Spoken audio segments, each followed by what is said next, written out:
স্বর্ণা, প্রথমেই বলে রাখি, গতকালকে বেলা ১১টা থেকে ১২টা এই ১ ঘন্টায় ফেনীতে কিন্তু ১২৬ মিলিমিটার বৃষ্টি হয়েছে। সারাদিনে প্রায় ১২৯ মিলিমিটার বৃষ্টি হয়েছে এবং রাতেও বৃষ্টি হয়েছে এবং সকালেও বৃষ্টি হয়েছে।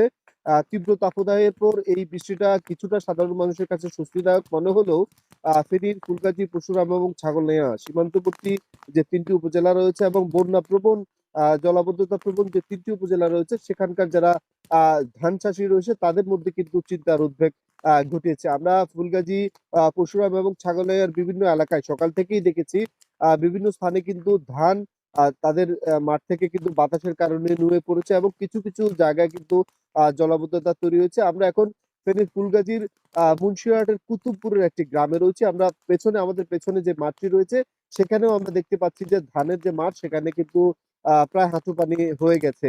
এই যে এখানকার যারা কৃষক রয়েছেন তারা বলছেন যে প্রতি বছরই মে এবং এপ্রিল মাসে এক ধরনের ফ্লাশ ফ্লাড কিন্তু এই অঞ্চলে হয়ে থাকে। যার কারণে এই যে বড় মৌসুম নিয়ে কিন্তু তাদের মাঝে চিন্তা থেকেই যায় প্রতি বছরই। কৃষকরা আমাদেরকে যেমনটি বলছেন যে ২০২৪ এবং ২৫ সালে যে প্রলয়ংকারী বন্যা ফেনীতে হয়েছিল, সেই বন্যার পরবর্তীতে আ মুহুরী, কৌয়া এবং সিলুনিয়া যে ৩ টি সীমান্তবর্তী নদী রয়েছে ফেনীতে, সেই নদীগুলো প্রশস্তকরণ, খননের যে কার্যক্রম সেটি কিন্তু পানি উন্নয়ন বোর্ড থেকে গ্রহণ করেনি। এছাড়াও যে এইসব বাঁধগুলো ভেঙেছে সেখানেও কিন্তু দায়সারা কাজ হয়েছে। যার ফলশ্রুতিতে কিন্তু এ এবারও কিন্তু তাদেরকে বন্যায় প্লাবিত হওয়ার শঙ্কা তৈরি হয়েছে।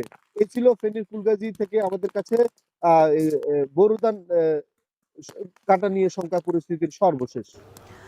ফেনীর ফুলগাজী থেকে যুক্ত ছিলেন সহকর্মী সুলাইমান ডালিম।